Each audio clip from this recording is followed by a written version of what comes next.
நின்னுட்டு இருந்த கார் மேல திடீரென தூக்கி வீசப்பட்ட 2 பேர். நொடி பொழுதுல இப்படி ஒரு கோர விபத்தா?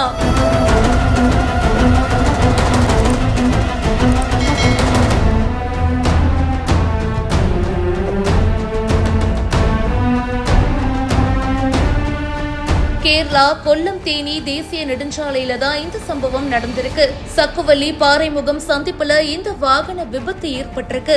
இருசக்கர வாகனம் ஒண்ணு வேகமா வந்துட்டு இருக்கு. அதே சமயம் பாத்தீங்கன்னா ஆப்போசிட்ல இருந்து ஒரு காரும் வருது. எதிர்பாராத நேரத்துல 2 வாகனமும் மோதி இருக்கு. இதுல இருசக்கர வாகனத்துல இருந்தவங்க தூக்கி வீசப்பட்டிருக்காங்க. பக்கத்துல ஒரு காரை நிறுத்தி வச்சிருக்காங்க. அந்த கார் மேல 2 நபர்களும் விழுந்திருக்காங்க. இப்படி ஒரு விபத்து நடக்கும்னு பொதுமக்கள் எதிர்பார்க்கவே இல்ல.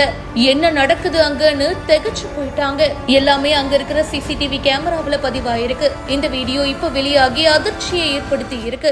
சமூகத்தில் அடிப்படை வசதிகள் கூட இல்லாமல் கஷ்டப்படும் நபர்களை தேர்வு செய்து அவர்களது வாழ்க்கையில் மாற்றத்தை உருவாக்க பிஹைண்ட் வுட்ஸின் சமூக நிகழ்ச்சி. உங்கள் பகுதியில் உதவி தேவைப்படும் நபர்களின் விவரங்களை இந்த வாட்ஸ்அப் எண்ணிற்கு அனுப்புமாறு கேட்டுக்கொள்கிறோம்.